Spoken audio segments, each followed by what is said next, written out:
I prefer not to have a focus, certainly not one that is being defined by existing categories, because the position of the artist is a very problematic one, tied to the history of imperialism, that the world is out there for, artists to take, for museums to host and plunder and normalize the plunder. So I will not define myself as an artist. Expertise is something that was shaped as part of the colonial project, as part of the imperial project. And it gave people license to invade others' cultures, to extract knowledge from these cultures, to extract objects from these cultures. We cannot repair them without, a wholesale, repair of the world, without full decolonization of the world. I grew up in the Zionist colony in Palestine. I was assigned a settler colonial identity that I refused to recognize myself in it. And it took me years to understand how this project of the colonization of Palestine intersects with another project, with another colonial project by which I was defined, which is the French colonization of Algeria. And understanding this intersection helped me actually to arrive to the book that I wrote during a decade, Potential History, which is about the imperial projects related to the production of knowledge, to what we call museums, art, human rights. The invention of the past is a very powerful imperial construct. Unlearning it is necessary in all the different domains where we are working, either as historians or geographers or scholars of photography or even photographers, but also in relation to the accumulation of photographs that you have in different museums. And these are collections of photographs that were part of the dispossession of those people's cultures. The museum is a very tricky institution. You are invited to recognize and normalize the existence of the past. Art history, for example, is an idea that is built on plunder. I don't think that this violence is completely hidden. It's there. We were just taught not to see it, not to pay attention to it. Colonization is a very violent project, right? It's not only about invasion, extraction, dispossession. It's also about invading your mentality. It's also about colonizing your mind, forcing you to interiorize the point of view of the colonizers about you. In the last book that I wrote, Potential History, I try to understand the mechanism of the shutter. There were already a series of technologies in 1492 that were based on this idea of the shutter. What was taken could no longer be returned. What was dissociated, for example, people from their objects, this dissociation should last forever. This is the imperial project. It's a shutter. It's this very violent movement, like a guillotine that cut against the will of people, as a violent project, separates people from their objects, people from their lands, separate, partitioning. Once it operates, imperialism tells you it cannot be returned, it cannot be repaired, it cannot be restituted. Museums say, this is ours, it's not yours. This is what museums tell communities who come to claim what was taken from them. Photography is part of the world. It was used to destroy it, and it was used to try to repair it. So there is no role to photography. There is a role to our motivation or to our engagement or to our commitment not to accept violence as a fait accompli in its normalized form of existence as we encounter it in museums, in archives, in libraries that actually invite us to forget this violence.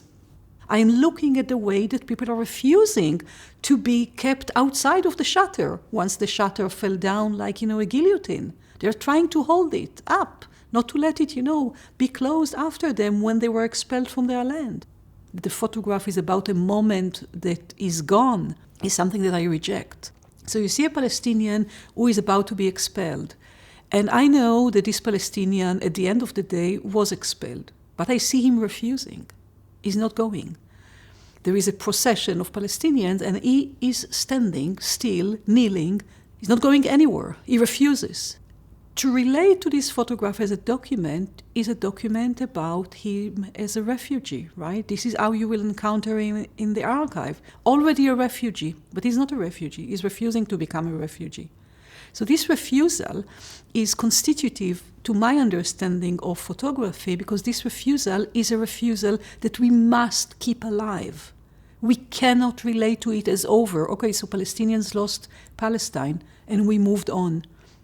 The refusal to move on is the refusal of imperial temporality that invented the past, that he already belonged to the past.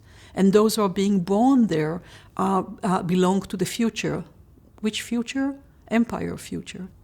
It's a refusal to look at the photograph as if it documents something that is over. We were trained to believe that we are coming after the event. And with the way that I theorize photography as in between two events of photography, we never come too late. It doesn't mean that we can change reality, but we can at least change the way that we interact with these people.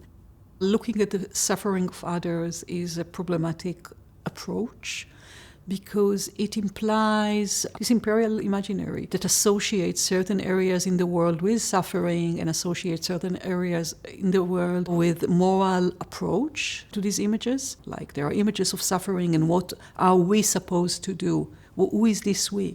Westerners who are responsible for the destruction of parts of the world, who are now asking questions about what they can do in relation to this. It's about stopping the imperial machine, stopping racial capitalism, stopping the perpetuation of technologies of violence all over the world. You cannot, rescue photography out of the imperial project. I think that we cannot think that there is an innocent position in this game, right? This violent game. The question is, as a photographer, how you reduce the violence that you are exercising in what you are doing. Also, how do you think about what you are doing in relation to previous iterations of the same things? Do you need another photograph of a Palestinian torn body in order to understand that this is wrong? This is my strike against the archive. There are cases where I'm going on strike against the archive. I'm a single person. So you ask yourself, where is the strike? There are strikes that we can, lead alone, because we are persuaded that what we are being asked to do is wrong.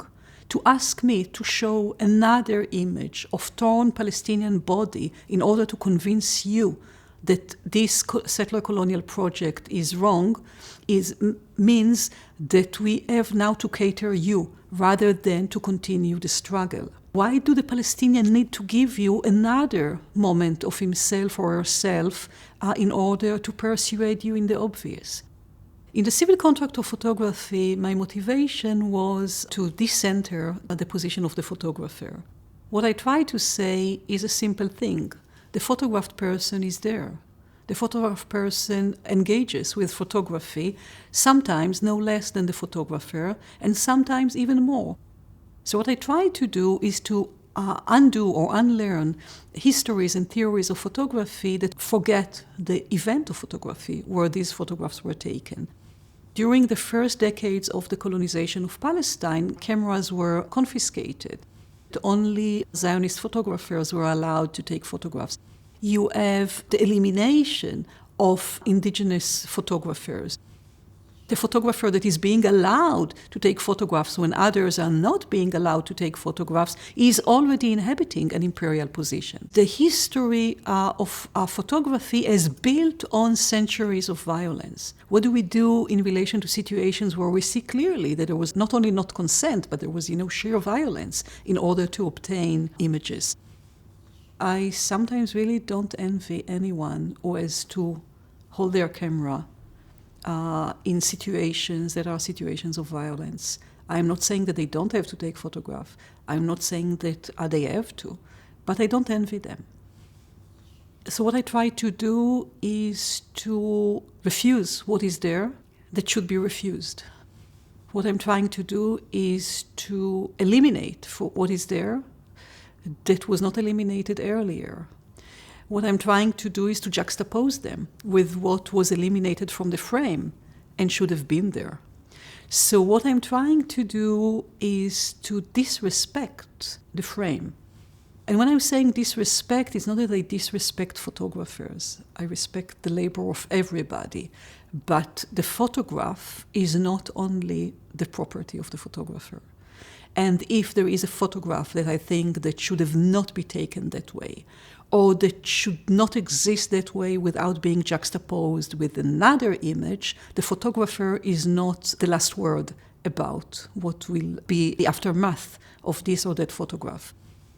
Photography was institutionalized as something that belonged to the photographers, belonged to those who commissioned photographs, and belonged to those who acquired these photographs and fortified these kind of mega archives that we see in the West of images of people who never saw these images or are living, elsewhere.